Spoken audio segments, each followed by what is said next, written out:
నేను ఒక మాట బీజేపీ నాయకత్వానికి అడుగుతున్నా.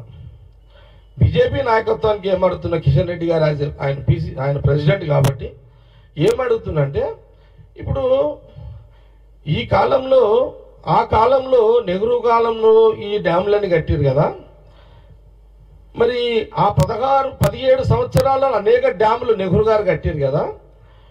ప్రధానమంత్రి మోడీగా భారతదేశంలో ఒక డ్యామ్ అన్న కట్టిరా?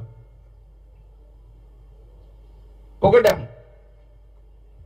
16 సంవత్సరాల నెహ్రూ గారు పరిపాలనలో అనేక డ్యాములు కట్టారు. మరి మోడీ గారు 10 ఏళ్ళు ప్రజల అవకాశం ఇచ్చారు కదా, ఒక డ్యాము మేము కట్టినము మోడీ గారి ప్రభుత్వంలో అని మీరు దీని మీద ఛాలెంజ్ చేయగలుగుతారా? కాబట్టి మీరు ప్రభుత్వము పరిపాలన ఆ కుటుంబము నెహ్రూ గారి కాలం నుంచి ఈనాటి వరకు కూడా ప్రజలకు కడుపు నిండా తిండి ఉండాలి, ఆర్థికంగా ఎదగాలి, స్వయం శక్తితో ఎదగాలి, ఆర్థిక వనరులు పెంపొందించుకోవాలి, వ్యవసాయాన్ని ఎప్పటికప్పుడు అభివృద్ధి చెందే విధంగా చేయాలి, ఇండస్ట్రియల్ పరంగా ఎప్పుడప్పుడు చేస్తూనే ఉండాలి. ఇది ఆనాటి జవహర్లాల్ నెహ్రూ కాలం నుంచి తీసుకుంటే మొన్నటి వరకు కూడా సోనియా గాంధీ, మన్మోహన్ సింగ్ ప్రధానమంత్రి గారు ఉన్నంత వరకు ఇలాంటివి జరిగింది. ఇండస్ట్రియల్స్ కూడా మీరు చూడండి, చాలా సందర్భాల్లో చెప్పడం జరిగింది. ఇందిరాగాంధీ గారు ఉన్నప్పుడు బిహెచ్ఎల్ కానివ్వండి, ఎక్రిసాట్ కానివ్వండి, ఆర్డినెన్స్ ఫ్యాక్టరీ కానివ్వండి, బీడిఎల్ కానివ్వండి, అట్లాగే ఐడిపిఎల్ కానివ్వండి,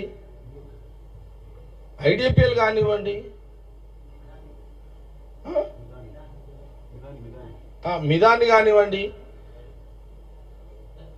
ఓకే మిదాని ఓకే, అంటే మనము గుర్తుపట్టేటే దివైతున్నాయి కదా.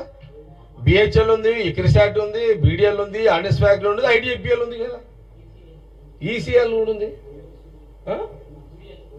బీడిఎల్ చెప్పిన అంటే నేనేమంటున్నంటే ఒక ఇండస్ట్రీ మోడీ గారు ఒక డ్యామ్ కట్టినట్టు కానీ, ఒక ఇండస్ట్రీ కట్టినట్టు కానీ మోడీ గారు కట్టిర్రు అని మీరు ఎక్కడైనా చెప్పగలుగుతారా? వైజాగ్ స్టీల్ ఎవరు? విశాఖపట్నం స్టీల్ ఎవరు? వైజాగ్ స్టీల్ కాంగ్రెస్ ప్రభుత్వమే కదా, అది కాంగ్రెస్ కదా, కాంగ్రెస్ ప్రభుత్వమే. మీరేం చేసిర్రు?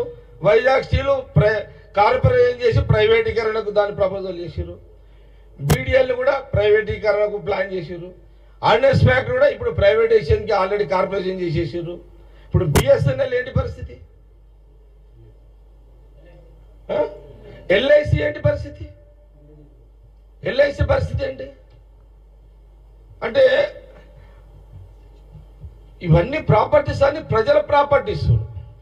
ఈరోజు లక్షల కోట్ల విలువైన ఈ ప్రాపర్టీస్ అన్ని కూడా ఒకరిద్దరు కార్పొరేట్ వ్యవస్థలకు ప్రైవేటీకరణ చేస్తూ కార్పొరేషన్గా వాళ్ళకు ఇవ్వడం జరిగింది. అంటే నెహ్రూ కాలం, జవహర్లాల్ నెహ్రూ కాలం నుంచి తీసుకుంటే మొన్నటి వరకు సోనియా గాంధీ, మన్మోహన్ సింగ్ గారు ఉన్నంత కాలము ఏదైతే ప్రభుత్వం ఆస్తులను పెంపొందించుకుంటూ అందరికీ ఉద్యోగ అవకాశాలు, వ్యవసాయ పరంగా అందరికీ అభివృద్ధి, ఇట్లా రకరకాలుగా ఉపాధి హామీ, గ్రామీణ ప్రాంత ఉపాధి హామీ ద్వారా అందరికీ మేలు జరిగేటట్టు ఇది వాస్తవం. ఇది సరే, జనాలు మా కాంగ్రెస్ మా యొక్క ప్రయత్నము మీడియా ద్వారా మా ప్రయత్నం మేము చెప్తూనే ఉన్నాం, చేస్తూనే ఉన్నాము. ఇది కూడా ప్రజలు గమనించాలని. అరే, ఒక్క డ్యాము కట్టని ప్రధానమంత్రి గురించి ఇన్ని మాటలు నడుపుతారే బీజేపీ వాళ్ళు. ఎస్, మేము ఒక డ్యామ్ కట్టినాము, ఒక 30,000 మందికి, 40,000 మందికి, 1,00,000 మందికి ఉద్యోగాలు వచ్చి ఒక ఇండస్ట్రీ తెచ్చినాము అని గల్లా ఎగరేసి చెప్పే ఒక దమ్ము తెలంగాణ బీజేపీ రాష్ట్ర అధ్యక్షుడికి ఉందా? ఛాలెంజ్ చేయగలుగుతారా కాంగ్రెస్ పార్టీని? మేము ఇన్ని ఉద్యోగాలు చేసినాము ఇండస్ట్రీ వల్ల చెప్పగలుగుతారా?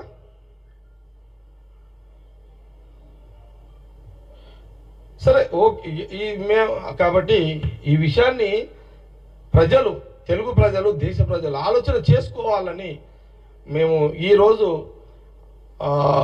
జవహర్లాల్ నెహ్రూ యొక్క వర్ధంతి సందర్భంగా మీడియా పరంగా తెలంగాణ ప్రజలందరికీ, తెలుగు రాష్ట్ర ప్రజలందరికీ ఒకసారి జ్ఞాపకార్థంగా వారికి, నెహ్రూ గారికి నివాళులు అర్పిస్తూ,